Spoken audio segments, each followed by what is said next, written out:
Magandang umaga ulit sa inyong lahat. For those of you who are able to stay, you have the time, you may want to stay.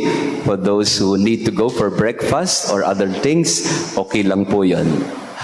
At as I've told you, magkakaroon tayo ng kumpil pagkatapos nitong ating SMG word, Scripture Message from God, na susubukan po natin na maiksi lang as always. Ang maiksi po kay Father Jason ay 1 oras. Yeah. Good morning everybody. We are trying to explain and navigate the 4 Gospels para po maintindihan natin yung mga ebanghelyong binabasa sa ating mga banal na misa. And if you have noticed, for the past how many months already, we have focused on 2 Gospels only. The Gospel of Mark during Sundays and the Gospel of Matthew during weekdays. Ngayon nga, di ba, nabanggit natin na we are focusing on Matthew chapter 10. A little, review lang nung Gospel of Matthew before we proceed to the Gospel of Mark. Nakita po natin last time, and if you have your Bible with you, the Gospel of Matthew is systematic, simple, and straight to the point, but also very inspiring. Well, because it's the Word of God. There is a prologue that describes the genealogy of Jesus and, of course, the baptism of John the Baptist. And there are 5 books that are contained in the Gospel of Matthew. Basically, they are combination of narratives and discourses. Ibig sabihin, may kwento at may sermon. 5 aklat yon. Book 1, Sermon on the Mount. Book 2, Sermon on Mission. Yun ang ating dinadaanan sa ngayon. Book 3, Parable Discourses, yung mga talinhaga. Book 4, the Discourse or Sermon on Church Order. Ano ang gagawin sa simbahan. And then the 5th or last book, the Eschatological Discourse, the Sermon on the Last Things. Yun yung 5 bahagi ng aklat ni Mateo. May prologue, yung kapanganakan, at yung epilogue naman, yun ang kanyang description ng mga huling araw ni Jesus. The rendition of Matthew of the last days of Jesus, passion, death, and resurrection. There are 28 chapters to the Gospel of Matthew na medyo mahaba. At ang intended audience ni Matthew ay yung mga Hudyo. And he was trying to explain to the Jews Jesus as the new Moses, as the new teacher. Kaya maraming sermon si Jesus sa Gospel of Matthew. Kagaya nitong Matthew chapter 10, puro sermon yan, puro payo. Parang pinapakita ni Matthew na si Jesus ang bagong Moises na nagtuturo sa kanyang mga alagad kung ano ang mga bagay na dapat nilang gawin para sumunod sa Diyos. That's a little recap of the Gospel of Matthew. Naintindihan po? O kung hindi man, bala kayo dyan. Hindi po. We are very patient with it. You can go back to the Gospel at makita nyo po yung basic structure po ni Matthew in your head. Prologue, 5 books, and then epilogue. Ganon. No, at yung 5 libro, malalaman mo kapag sinabi ni Jesus na when Jesus finished these words, yan, when Jesus finished these words, ibig sabihin nun, tapos ng kanyang unang sermon. Pangalawang sermon, pangatlong sermon, Jesus finished these words and then he would go to another place. Yeah. Anyway, we'll go back to it some other time, but that's the structure of the Gospel of Matthew. Malinaw po. Alam niyo po, kung gusto niyo po talagang matuto ng Biblia, di ba dapat pag nagba-Bible study tayo, dapat may dala kayong Bible. Wala na naman kayong Bible. Pero pwede rin naman na nasa inyong cellphone. So meron tayong lusot dyan. Father, wala man kaming physical Bible, meron naman kaming e-Bible. Yan. So, pakitingnan nga ang cellphone ninyo. May Bible app na po ba dyan? Pag wala ka, mahiya ka sa sarili mo. May Facebook nga dyan eh. May YouTube nga dyan eh. Tapos walang Bible app. Oh, pwede bang ngayon, i-download mo na? Ay, Father, wala akong internet. O, ayan tayo eh. Lahat na lang, di ba? Lahat na lang. Makagamit ng Facebook, wagas. Pero gamitin yung data para pag-download ng Bible, wala. Joke lang po yun. Joke lang po yun. Kung gusto nyo po ng Bible na free, yan, punta lang po kayo sa Philippine Bible Society. Malapit lang sa atin. Yan, hindi po kayo doon. Meron po sila. Okay, we go to the Gospel of St. Mark kasi naghahanda na yung ating mga kukumpilan. The Gospel of St. Mark is the shortest and the oldest. It is said that it is, the earliest gospel to be written before the destruction of Jerusalem. So, two factors suggest that Mark completed the gospel before AD 70. Before 70 AD. Ano yung 70 AD? Yung po yung destruction of the temple of Jerusalem. Alam nating before the temple destruction, sinulat ni Mark ang ebanghelyo niya. Kasi prophecy pa lang ni Jesus ang destruction of the temple in the Gospel of Mark. In chapter 13, Jesus prophesies the imminent destruction of Jerusalem and the temple. Ibig sabihin, hindi pa nangyayari. Prophecy pa lang. Mangyayari ito in 70 AD when the Romans will ransack Jerusalem and especially the temple. Mark also makes no mention of this event in his gospel. Ito yung pinakamasaklap na karanasan ng mga Hudyo na mawala ang kanilang templo. But Mark never mentioned it. So that means it was written before 70 AD, the destruction of the temple. Ang mga ibang ebanghelyo after ng 70 AD, lalo na sa St. John, nasa 90s na siya.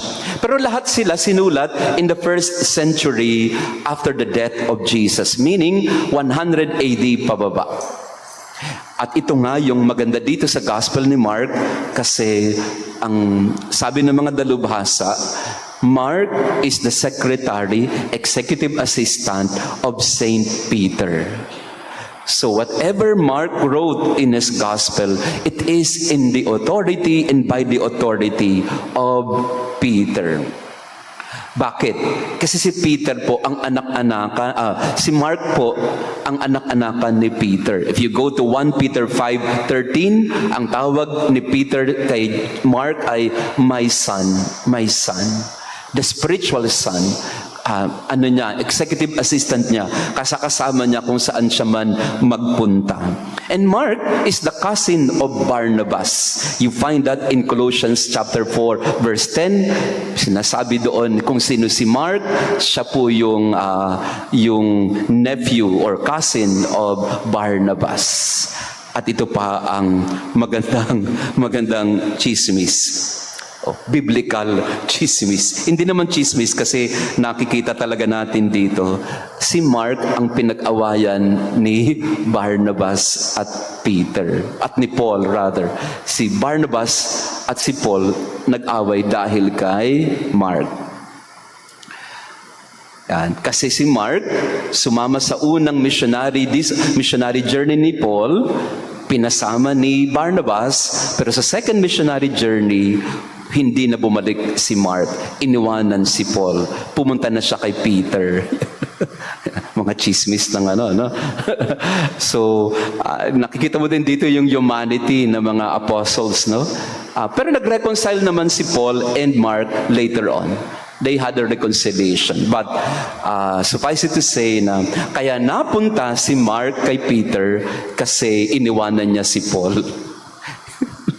Ako na po yung nag-interpret nun, chismosang pare. Pero ang relationship ni Peter and Mark was so close that Peter would call Mark as his own son. And in the writing of the Gospel of Mark, almost all the details are coming from Peter himself, which we will try to explain right now.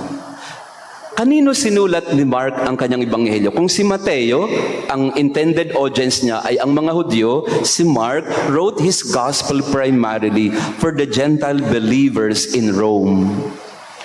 Sinulat ni Mark ang kanyang ebanghelyo sa mga taga-Roma primarily. For what reason or bakit natin nasabi? Again, because of Peter. And Peter is the apostle to Rome, of course, together with Paul.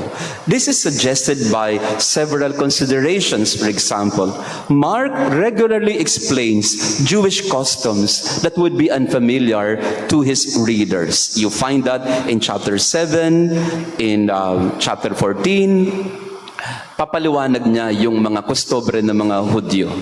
Yan. And he would always use Greek equivalent and Latinized terms instead of the explanation of the Hebrew word. Or rather, the Hebrew word is often explained in the Latinized way and also in the Greek way. So kailangan laging ipaliwanag ni Mark yung mga customs and traditions ng mga Hudyo. Ibig sabihin, hindi alam ng mga intended audience niya kung ano yung mga customs and traditions na yon. And the structure of Mark. Napakasimple din ng structure ng Gospel of Mark kasi napakaiksi lang niya. Mark has 16 chapters. Si Matthew, 28 chapters. Si Mark, 16 chapters. At kagaya ni Matthew, si Mark meron ding prologue at meron din siyang epilogue. At in between, meron siyang 2 major sections. Yeah. Kung si Matthew, 5 sections between prologue and epilogue, si Mark, 2 lang. Kaya mas maiksi. So maiksi lang yung ating gagawin ngayon. In the prologue of Mark, you hear about the preparations for the Messiah and of course the presence of John the Baptist. Primarily, the prologue of Mark is John the Baptist. Ang pagbibinyag ni Juan Bautista kay Jesus, ang pagtutukso kay Jesus sa disyerto, at yung pagsisimula ni Jesus ng ebanghelyo. So yun yung prologue ni Mark. The baptism of John and the ministry of John. Si Matthew, paano siya nagsimula sa pagkwento ni Jesus? Genealogy. Si Matthew, wala ng genealogy. Diretso na siya agad kay John the Baptist. At inihahanda na ni John the Baptist ang pagdating ng Mesiyas.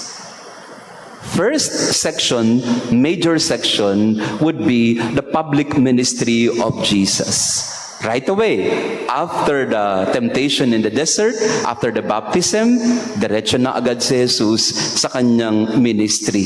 Wala nang description ng childhood of Jesus. Wala nang description yung binabanggit ni Luke, for example, na kabataan ni Jesus. Wala nang description ng ganon. Diretso na agad siya sa adult Jesus doing ministry. Again, bakit ganon? For a specific purpose and audience. Hindi na kailangan ikwento ni Mark ang kabataan ni Jesus kasi gusto niyang malaman ng mga Romano kung sino ba talaga si Jesus. And in fact, ano ang sabi ni Mark sa kanyang ebanghelyo? And this gives us the reason why Mark went right away to the adult Jesus. Opening pa lang ni St. Mark, ang sabi niya agad, the beginning of the gospel of Jesus Christ, the Son of God. The beginning of the gospel of Jesus Christ, the Son of God. Euangelion. Ginamit agad ni Mark ang salitang gospel. Euangelion. Bakit yun ang unang ginamit niya? Kasi sa konteksto ng mga Romano, in the imperial Rome, the word euangelion or gospel is reserved to the emperor alone. When you say good news, when you say gospel, when you say there is a news that is good, it's only coming from the emperor. No one else can use the word gospel except when the messenger of the emperor says to the people, hear ye, euangelion from the emperor. Pero si Mark, ang tapang ni Mark, ang sabi ni Mark, no, euangelion or gospel is not only for the emperor. There is a higher power than the emperor. And his name is Jesus Christ, the Son of God. He is the real Evangelion. He is the real good news. Nakita nyo na po, sa simula pa lang, first verse pa lang ni Mark, nilatag na niya na, mga Romano, makinig kayo. Hindi ang emperor ang Evangelion. Hindi ang emperor ang good news. Ang good news is Jesus Christ, the Son of God. Kaya this was subversive in the time of Mark. In fact, it merits detention, torture, and death. Imagine getting the word reserved for the emperor and ascribing it to another figure. It was, to say the least, subversive at that time. Pero si Mark, napakatapang ni Mark, ang ebanghelyo, ang salitang mabuti o ang mabuting balita ay si Jesus, hindi ang hari ng mga tao. In the beginning of the ministry of Jesus, Jesus goes around Galilee. He becomes popular in Galilee. Through words and deeds, he is able to convince the people that indeed he is the Messiah, the Son of God. Jesus traveled to the different regions of Galilee, and in Galilee alone. That's the first section, the first major section, which is the public ministry, which runs from chapter 1 verse 16 to chapter 8 verse 30. Lahat yan iikot sa Galilee. Lahat yan magpapakita ng mga salita, mga himala, mga miracles ni Jesus around the Galilean region. At yung mga ginagawa ni Jesus ay magtatapos sa isang confession. Ito yung major division ng first section. Kapag si Pedro ay magbibigay na ng kanyang confession. In chapter 8 verse 29. Kaya alam natin na si Peter ang may akda ng Gospel of Mark na sinulat lang ng kanyang disciple. Kasi ang bida sa Gospel of Mark ay si Peter. The hinge point or the middle point of the Gospel of Mark is the confession of Peter in Mark chapter 8:29. Nung nag-confession na si Peter that you are the Christ, the Son of the living God, pupunta na siya, si Jesus, sa Judea, second major portion of the Gospel. Pansinin niyo po ito. Prologue, John the Baptist. And then baptism, temptation, and then start ng ministry. First major section, going around Galilee. At saan magtatapos ang first section? Chapter 8, verse 29. Ano yung ending ng first section? The confession of Peter. O sinong bida? Si Peter. Nang tinanong ni Jesus ang mga alagad, sino ako? Ano sabi ng mga tao tungkol sa akin? Sabi ng mga ibang alagad, you're Elijah, you're John the Baptist, etc. And how about you? What do you say about me? And Peter declared his confession. You are the Christ, the Son of the living God. And then the second section will now be the journey of Jesus to Judea and Jerusalem. That would become the Passion narrative, chapter 8, verse 31 to chapter 15. So kuha niyo po, chapter 1 hanggang verse 15, prologue. Chapter 1, verse 16 hanggang 8:30, first section.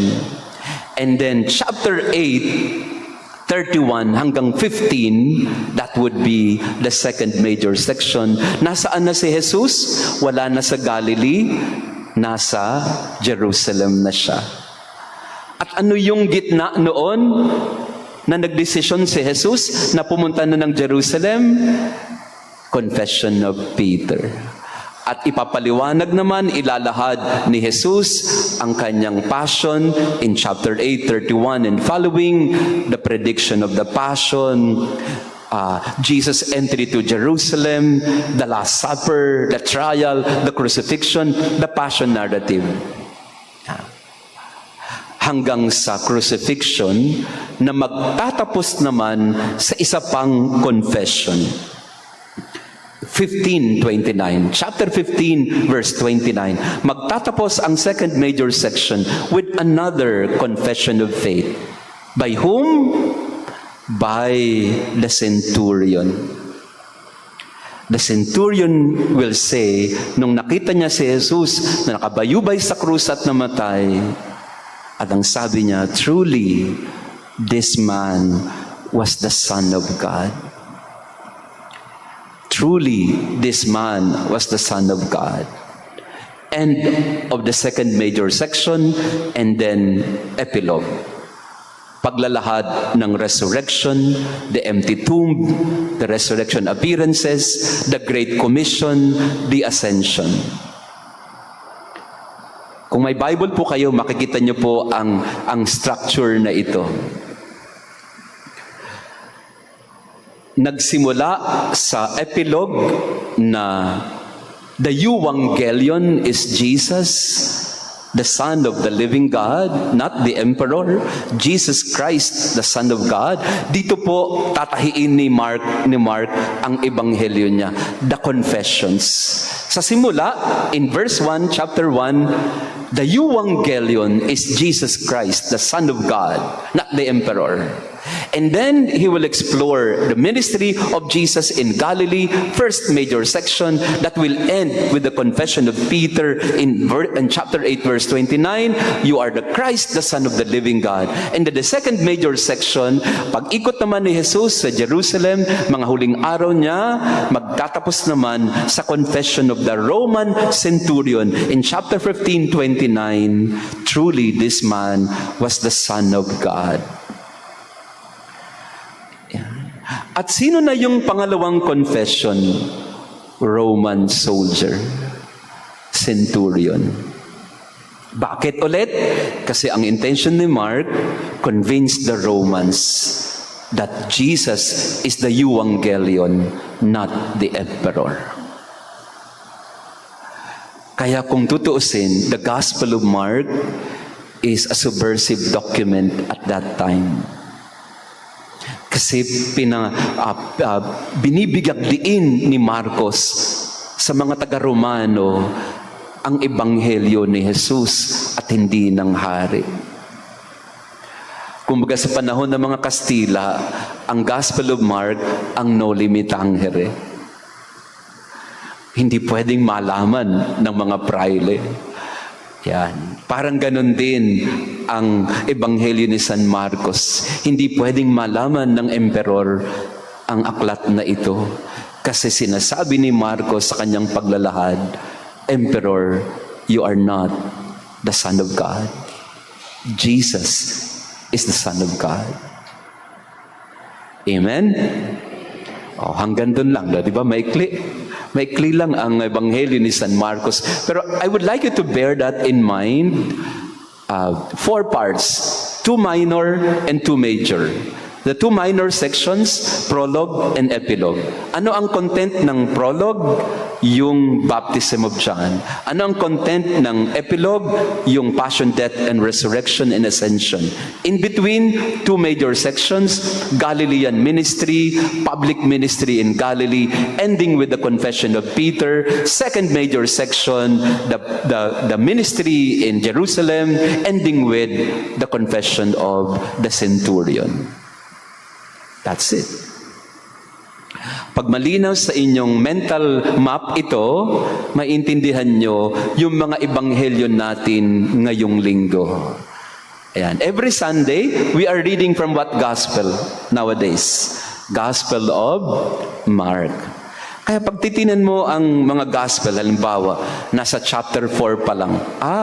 Nasa public ministry pa lang ito. Nasa first major section pa lang ito. Hindi pa siya tumatawid papuntang Jerusalem. So umiikot pa lang siya sa Galilee. Gumagawa ng mga kababalaghan sa paikot sa iba't ibang bayan ng Galilee. So yun lang po ang mental map natin. The ministry of Jesus can be divided according to Mark, the Galilean ministry and the Jerusalem ministry. At ano yung gitna nun? Confession of Peter. Nakumbinsi si Jesus na pumunta na ng Jerusalem nung nakilala na siya ni Pedro. Yabang talaga ni Peter, no? Dahil pinahayag ni Peter na Jesus is the Christ and the Messiah, the Son of the living God, sabi ni Jesus, okay, yan, tapos na ang assignment nyo. May nagwagi na, may nanalo na. Bigyan na ng jacket yan si Peter. Sige na, punta na tayo sa Jerusalem. Kasi ikot-ikot lang si Jesus sa Galilee eh. Hindi pa siya makatawid. Ay, nako. Malalaman niyo po ito kung nakapunta na po kayo ng Holy Land. Kaya dapat magpunta kayo ng Holy Land. Kasi makikita niyo na yung region of Galilee, ito po yung green section ng Israel today. Green section of Israel. Ibig sabihin, nandito lahat ng mga rolling hills and valleys, mga green na green ang Galilee. Kasi nandun ang Sea of Galilee, nandun ang Jordan River, nandun ang different mountains, hills and valleys, nandun ang mga prutas, nandun ang mga bulaklak, nandun ang mga halaman, nandun ang mga palayan, nandun ang mga trigo, etc. So the Galilean region is the food basket of the present-day Israel. Pagpunta ng Judea, desert. Kaya lang naman prominent ang Jerusalem, ang Judea, kasi because of Jerusalem. But if not for that, Galilee or the north is much, much prosperous. So the north is Galilee, the south is Judea, capital Jerusalem. That's how you understand the Gospel of St. Mark. Amen? Ayan, so hanggang doon lang tayo. Next week, we will try to go into Luke. Let me summarize. Matthew, para kanino? Para sa mga Hudyo. Si Jesus, bagong Moises, nagtuturo. May prologue, may epilogue, may 5 aklat. Book 1, 2, 3, 4, 5 na may narrative, may sermon. Sermon on the Mount and sermon on mission, etc. Si Mark naman, ganun din ang structure. Mas simple. 16 chapters lang. Prologue, Ministry of John, 2 major sections, Galilean ministry and Judean ministry, and then prologue, or rather the epilogue, the passion, death, resurrection, ascension of Jesus. Ganun lang po kasimple ang kwento ni Jesus. Kaya pag nalaman natin yung narrative at kwento, pwede na tayong pumunta sa detalye. Pero huwag kakalimutan yung narrative, the grand narrative or story. Para pag pumunta tayo sa mga details, malalaman mo yung konteksto. To understand the scriptures, you have to look at the big story first before you go into the details. Kasi maintindihan mo na, kumbaga sa pelikula po, pag nanonood kayo ng pelikula, kailangan makita mo muna yung kabuuan ng pelikula. Kasi pagka tininan mo lang isang section na nag-aaway yung magsing-irog at magkasintahan, at umalis ka na ng sinihan, hindi mo maintindihan yung buong kwento. Kasi nakita mo lang na nag-aaway si Joy at Ethan, di ba? Sino ba yun? Ayan. So, kailangan makita natin yung buong kwento. So, next week, we'll try to go into St. Luke. Kasi exciting din po si St. Luke. Iba naman ang paraan niya ng paglalahad ng kwento ni Jesus. Kahit pareho ng kwento, pero iba ang paraan ng pagkukwento. So there it is, the Gospel of St. Mark. The Evangelion is not the emperor. The Evangelion, the good news, is Jesus Christ, the Son of the living God. Amen. Magandang umaga sa inyong lahat. Mag-ready na tayo para sa kumpil. God bless you all.